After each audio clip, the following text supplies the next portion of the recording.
Assalamualaikum warahmatullahi wabarakatuh. Selamat pagi semuanya. Yang terhormat dosen pengampu Bapak Dr. Suhaimi MPD dan kawan-kawan sekalian yang berbahagia. Di sini kami dari kelompok 6 ingin mempresentasikan hasil kerja kelompok kami yang mana judul makalah kami berjudul Pendidikan Multikultural. Mata kuliah analisis kebijakan pendidikan. Adapun anggota dari kelompok kami, saya sendiri Fitriyanti, Bapak Faisal Akbar, Bapak Muhammad Agus Ardianto, Bapak Sandra Marius Adifa, Ibu Susanti, beserta Bapak Taufik Nur. Mungkin selanjutnya makalah kami secara rinci akan disampaikan teman-teman anggota peserta kelompok 6. Ibu Susanti, pertama Ibu Susanti akan menyampaikan mengenai materi pendidikan multikultural secara rinci. Kepada Ibu Susanti, kami persilahkan. Assalamualaikum warahmatullahi wabarakatuh. Saya Susanti. Saya akan melanjutkan presentasi dari kelompok 6 hari ini. Indonesia merupakan negara besar, negara yang memiliki jumlah pulau terbanyak di dunia. Jumlah pulau di Indonesia mencapai 14.572 pulau. Pulau-pulau tersebut tersebar di setiap provinsi di Indonesia. Indonesia sebagai negara yang majemuk merupakan salah satu ciri khas Indonesia dan merupakan hal yang patut dibanggakan. Akan tetapi, tanpa kita sadari, kemajemukan tersebut ternyata merupakan salah satu potensi yang memicu timbulnya konflik di dalam negara Indonesia sendiri yang akan mengancam kehidupan berbangsa dan bernegara.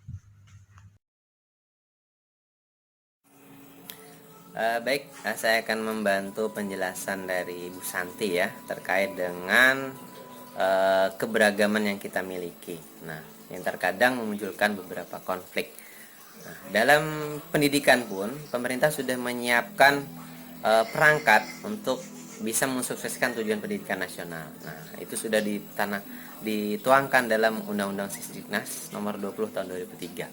Bahkan dalam pasal 4 sudah dijelaskan bahwasanya pendidikan ini diselenggarakan secara demokratis dan berkeadilan, serta tidak diskriminatif dan menjunjung tinggi nilai hak asasi manusia, nilai keagamaan, budaya maupun tentang terkait dengan kemajemukan bangsa.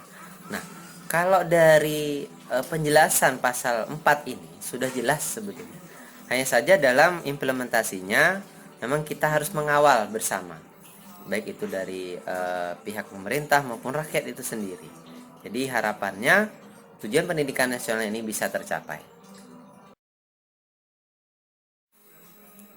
Adapun terkait dengan pengertian pendidikan multikultural ini, ada beberapa ahli yang menjelaskan. Yang pertama yaitu dari Gibson ya, yang mana menjelaskan bahwasanya pendidikan multikultural ini adalah membantu individu untuk mengembangkan cara menerima, mengevaluasi dan masuk ke dalam sistem budaya yang berbeda dari yang mereka miliki.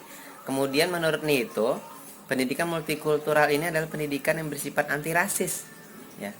Artinya bisa masuk ke dalam seluruh lapisan elemen masyarakat yang berbeda. Kemudian pendidikan yang memperhatikan secara sungguh-sungguh terhadap latar belakang peserta didik dari aspek etnis, agama, ras, dan budaya. Ini menurut Prudence. Jadi beberapa ahli itu menjelaskan tentang terkait dengan pengertian pendidikan multikultural ini.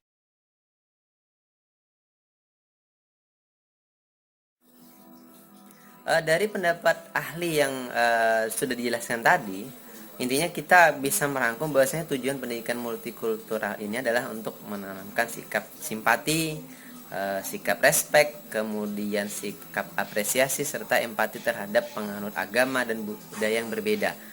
Nah, karena di Indonesia kita tahu luar biasa kemajemukan yang kita miliki. Diharapkan tidak ada lagi sikap-sikap yang intoleran terhadap suku, agama, dan ras, karena kita sudah mengakui bahwasanya kita Bhinneka Tunggal Ika, berbeda-beda tetap satu jiwa. Nah, Assalamualaikum warahmatullahi wabarakatuh. Saya Susanti. Saya akan melanjutkan presentasi dari kelompok 6 hari ini.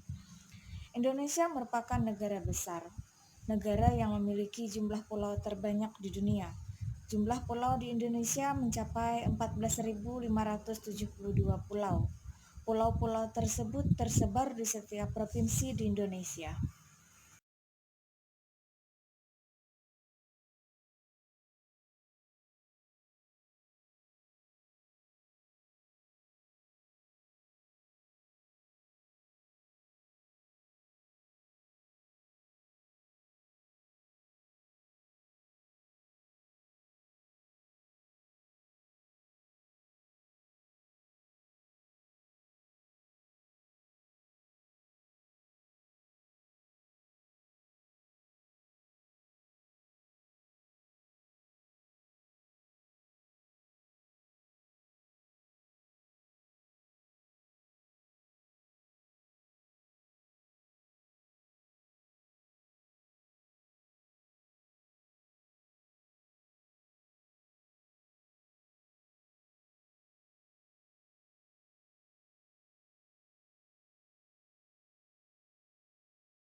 Kita ke slide selanjutnya, yaitu tentang pentingnya pendidikan multikultural.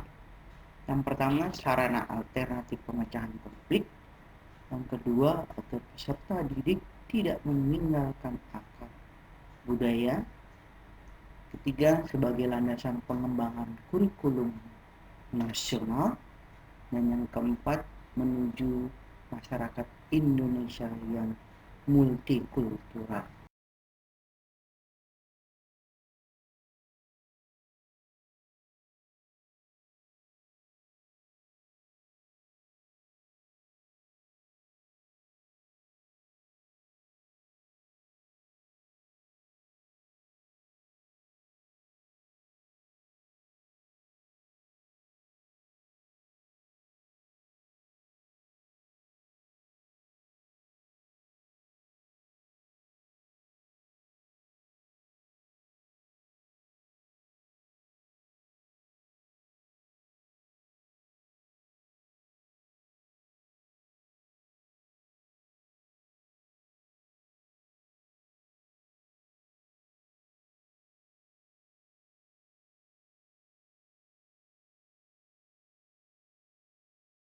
Assalamualaikum warahmatullahi wabarakatuh.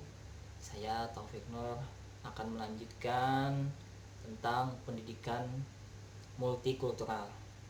Pendekatan multikultural itu yang ketiga adalah pendekatan kultural, di mana pendekatan kultural ini adalah pendekatan yang menitik beratkan kepada intensitas dan tradisi berkembang. Artinya siswa itu bisa membedakan mana tradisi yang berasal dari Eropa dan mana tradisi yang berasal dari Islam. Assalamualaikum warahmatullahi wabarakatuh. Saya Faisal akan melanjutkan tentang pendekatan pendidikan multikultural. Yang kelima, pendekatan estetik. Nah, pendekatan estetik pada dasarnya itu mengajarkan peserta didik untuk berlaku sopan dan santun, ramah, mencintai keindahan, dan mengutamakan kedamaian. Sebab segala materi, jika hanya didekati secara doktrinal dan menekankan adanya otoritas-otoritas kebenaran, maka peserta didik akan cenderung bersikap kasar, sehingga mereka memerlukan pendekatan estetik untuk mengapresiasikan segala gejala yang terjadi di masyarakat dengan melihatnya sebagai bagian dari dinamika kehidupan yang bernilai seni dan estetis.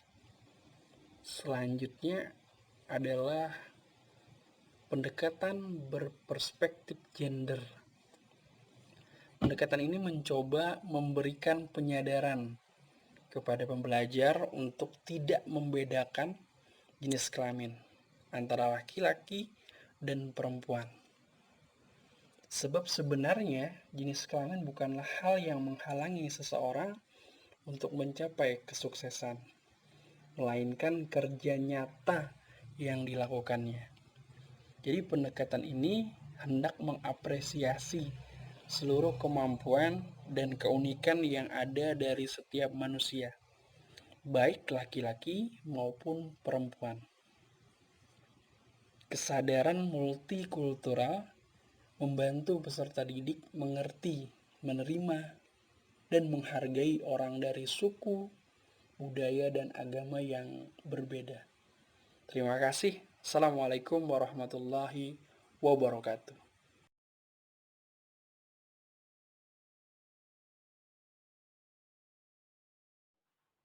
Dari hasil presentasi teman-teman sekalian, maka kami di sini menyimpulkan bahwa pendidikan multikultural dirasa sangat penting dalam pendidikan di Indonesia, yang mana kita ketahui masyarakat terdiri dari berbagai macam ras, suku, budaya, bangsa, dan agama. Sehingga tidak dipungkiri bahwa masyarakat Indonesia yang beragam inilah seringkali menjadi penyebab munculnya berbagai macam konflik. Namun tidak lepas juga kita sebagai seorang pendidik, melalui pendidikan multikultural ini sendiri, kita dapat memperkenalkan budaya asli kepada peserta didik dan tidak melupakan budaya kita sendiri. Namun seiring berkembangnya zaman dan waktu, yang mana dapat mempengaruhi kehidupan berbangsa dan bernegara, sehingga banyak terjadinya berbagai macam budaya baru dari luar negeri ke Indonesia. Maka pendidikan multikultural tidak hanya dipelajari secara normal, namun harus dipelajari oleh masyarakat luas atau non-formal. Sehingga peserta didik kita memiliki budaya, karakter, dan terciptanya masyarakat Indonesia tentram dan damai.